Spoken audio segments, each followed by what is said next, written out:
अच्छा जी, derivation of L M curve और general equilibrium in money market, वही ओपन मार्केट ओपन इकॉनमी में है। तो जिस तरह 3 सेक्टर में हमने या 2 सेक्टर में हमने एल एम कर्व डिराइव किया था, बिल्कुल वही तरीका है। इसमें कुछ आगे पीछे कुछ नहीं है, बिल्कुल वही है, एल एम कर्व है। ठीक है, एल एम कर्व के डेरिवेशन में कोई भी इसमें आगे पीछे कोई चेंज नहीं है। ठीक है, तो ये आप लोग खुद देख लें। ठीक है, अच्छा, नेक्स्ट चीज़ जो हम पढ़ रहे हैं वो है नेट एक्सपोर्ट कर्व। ठीक है, नेट एक्सपोर्ट और नेट एक्सपोर्ट क्या होगा, नेट एक्सपोर्ट कर्व क्या होगी। तो देखिए, जब नेट एक्सपोर्ट जो होता है ना, नेट एक्सपोर्ट इज इक्वल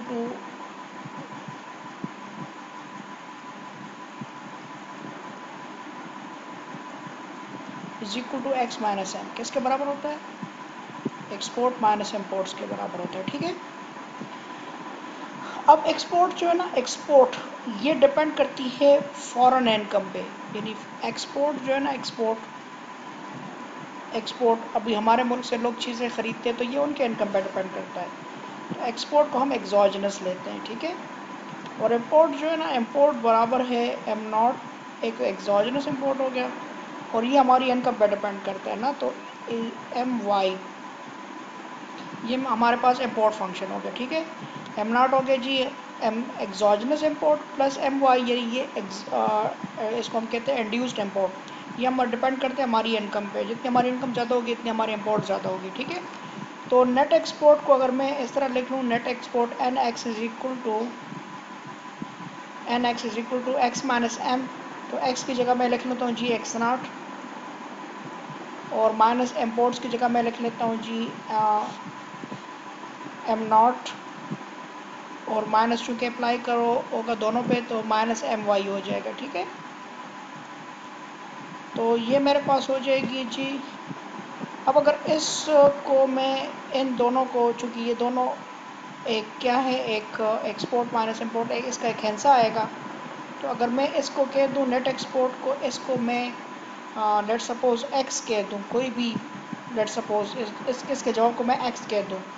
ठीक है, और माइनस एम वाई, तो ये मेरे पास आ गया जी एक्स, इसको हम कहते हैं नेट एक्सपोर्ट फंक्शन, इसको हम क्या कहते हैं, नेट एक्सपोर्ट फंक्शन। ठीक है, अब ये नेट एक्सपोर्ट फंक्शन जो है ये डिपेंड करता है एम पे। ठीक है, किस पे डिपेंड करता है, एम पे डिपेंड करता है, एम पे डिपेंड करता है। ठीक है, अब ये कब ज़ीरो होगा नेट एक्सपोर्ट, ये कब ज़ीरो होगा, जब आप लोगों की ये दोनों ऑफसेट कर जाएंगे एक दूसरे को, तो जब ये इक्वल टू ज़ीरो होगा तो इसका मतलब होगा बैलेंस ऑफ पेमेंट जो है ये मेरा बैलेंस है, बैलेंस ऑफ पेमेंट इक्विलिब्रियम में होगा। क्या होगा, बैलेंस ऑफ पेमेंट किस में होगा, इक्विलिब्रियम में होगा। ठीक है, और ये स्लोप है नेगेटिव, क्योंकि यहाँ पर ये क्या है, नेगेटिव है, नेगेटिव है तो ये नेगेटिव स्लोप होगा। ठीक है, तो अगर इसको मैं ड्रॉ कर लूँ, इस तरह मैं लिख लूँ, इस तरह मैं कर लूँ, यहाँ पर मैं लिख लूँ y, और यहाँ पे मैं लिख लूँ नेट एक्सपोर्ट एन एक्स। ठीक है, तो इसको अगर मैं ड्रॉ कर दूँ तो ये नेगेटिव है, इस तरह आ जाएगा। ठीक है, इसको अगर ड्रॉ कर लें तो ये इस तरह कर्व आ जाएगा। ठीक है, नेगेटिव स्लोप, और ये यहाँ पर इस पॉइंट पे, इस पॉइंट पे ये जहाँ ये ज़ीरो है। ठीक है, यानी y अगर मेरी इतनी y हो जाए तो यहाँ पर नेट एक्सपोर्ट क्या हो जाएगा, ज़ीरो हो जाएगा। क्या हो जाएगा, ज़ीरो हो जाएगा इस पॉइंट पे। ठीक है, तो यहाँ देख लें इधर, ये वही बात हो गई। ठीक है, नेट एक्सपोर्ट ये मेरे पास इन्होंने तो जो कि एक्स लिखा है, इन्होंने लिखा है X is equal to X bar N X, का मतलब नेट एक्सपोर्ट है। यहाँ पर एक्स मुराद इनका क्या है, नेट एक्सपोर्ट, और एक्स बार लिया है तो ये बराबर है X bar is equal to X minus M not. ठीक है, और ये नेगेटिव स्लोप हो। अब ये कहते हैं कि अगर F X is equal to, ये कहते हैं X is equal to 50 minus 0.1, अगर लेट सपोज अगर हमारे पास फंक्शन हो गया, नेट एक्सपोर्ट का फंक्शन हो गया 50 माइनस 0.10 वाई। ठीक है, अगर ये मेरे पास एक्सपोर्ट फंक्शन है तो ये अगर इसमें मैं 400 पुट कर लूँ यहाँ पर 400, ठीक है, तो यह यहाँ पर लिखा है कि and by assuming different values, अगर इसमें मैं कर लूँ तो मेरे पास ये फंक्शन आएगा, ठीक है। ये इसको मैं इसमें अगर मैं 0 पुट कर लूँ y में, फिर 100 पुट कर लूँ, फिर 200 पुट कर लूँ, फिर 300, तो मेरे पास ये कर्व आ जाएगी एक्सपोर्ट की, ठीक है। अब अगर यहाँ पर इसमें से यहाँ पर ये वाली फंक्शन अगर इसमें मैं y की जगह 500 पुट कर लूँ तो यहाँ पर ये 0 आएगा, ठीक है। तो मतलब है कि अगर मेरे पास नेशनल इनकम 500 हो तो बैलेंस ऑफ पेमेंट जो है वो इक्विलिब्रियम में होगा, नेट एक्सपोर्ट 0 होंगे, ठीक है। अगर फंक्शन चेंज हो जाता है, लेट सपोज ये फंक्शन ये मेरे पास हो गया 60 माइनस 0.1 y, तो ये फिर क्या होगा, y की इसके लिए मुझे क्या चाहिए, इसके लिए y मुझे 600 चाहिए, कितना चाहिए 600, तब ये नेट एक्सपोर्ट क्या होगा 0 होगा, ठीक है। इसी तरह तो नेट एक्सपोर्ट जो है यहाँ पर नेट एक्सपोर्ट कर्व जो है ये नेट एक्सपोर्ट ये इस तरह का फंक्शन है। और ये कब शिफ्ट होता है, शिफ्ट कब होता है, ठीक है, जब आपकी यहाँ पर इंटरसेप्ट शिफ्ट हो जाए, ठीक है। यहाँ पर आपका नेट एक्सपोर्ट कर्व जो है this is equal to x bar minus M Y, ठीक है। तो यहाँ अगर आपके यहाँ पर एक्सोजनस एक्सपोर्ट और एक्सोजनस इंपोर्ट अगर ये शिफ्ट करते हैं तो आपका ये कर्व क्या करेगा, शिफ्ट करेगा। अगर एक्सपोर्ट बढ़ती हैं तो ये कर्व आपका ऊपर जाएगा, ठीक है। अगर एक्सपोर्ट में इंक्रीज होगा तो ये कर्व ऊपर आएगा, अगर इंपोर्ट्स में कमी आएगी तो ये कर्व शिफ्ट होगा अपवर्ड।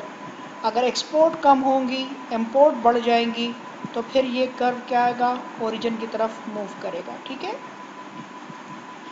तो ये यहाँ पर आ गया मेरे पास नेट एक्सपोर्ट कर्व, ठीक है। ये मेरे पास नेट एक्सपोर्ट कर्व आ गई। अब दूसरी चीज़ हम डाउनलोड वो कर रहे हैं, पढ़ रहे हैं balance of payment curve, BP curve और एक्सटर्नल बैलेंस कर्व। ये एक कर्व है, इसको हम कहते हैं बैलेंस ऑफ पेमेंट और एक्सटर्नल बैलेंस कर्व। इम्पोर्टेंट है क्योंकि हमारा नेक्स्ट सारा चैप्टर इसी कर्व पे है, ठीक है। तो इसके लिए सबसे पहले मैंने कैपिटल इनफ्लो और कैपिटल आउटफ्लो को पढ़ना है, ठीक है। कैपिटल इनफ्लो और कैपिटल आउटफ्लो को पढ़ना है, ठीक है। तो इस डायग्राम को थोड़ा सा पहले देखें।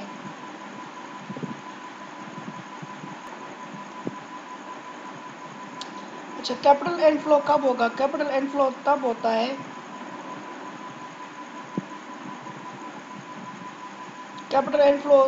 है जब आपके मुल्क में लोग इन्वेस्टमेंट के लिए पैसा लेके आए या आपके बॉन्ड्स में इन्वेस्ट करें, ठीक है। आपके बॉन्ड्स में इन्वेस्ट करें, आपके मुल्क में लोग ठीक है, आपके शेयर्स में लोग इन्वेस्ट करें, आपके बॉन्ड्स में लोग इन्वेस्ट करें, ठीक है। तो वो कब होगा, ठीक है, उसकी कब लोग इन्वेस्टमेंट लेके आएंगे, वो तब लेके आएंगे अगर, इसके लिए समझने के लिए दो किस्म का रेट ऑफ इंटरेस्ट है। एक हमारा होता है local rate of interest internal, और एक होगा जी यहाँ पर तो फ्रान की बुक में RF लिखा हुआ है, यहाँ पर IF लिखा हुआ है, ठीक है। यहाँ इस बुक में IF लिखा हुआ है, ओके।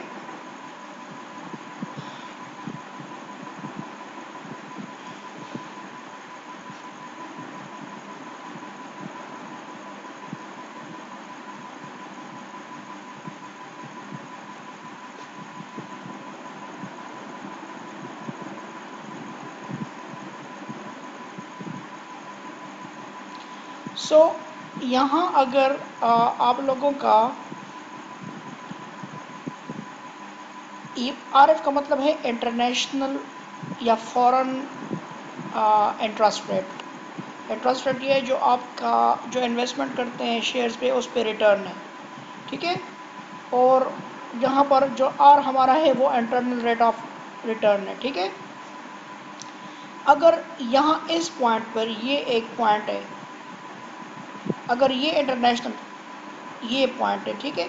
अब अगर पाकिस्तान में अगर हमारे मुल्क में हमारा इंटरेस्ट रेट उनसे ज़्यादा है, 2 पॉइंट्स ज़्यादा है हमारा उनसे, अगर, ठीक है, हमारा उनसे 2 पॉइंट ज़्यादा है, दूसरे वीडियो में देखते हैं।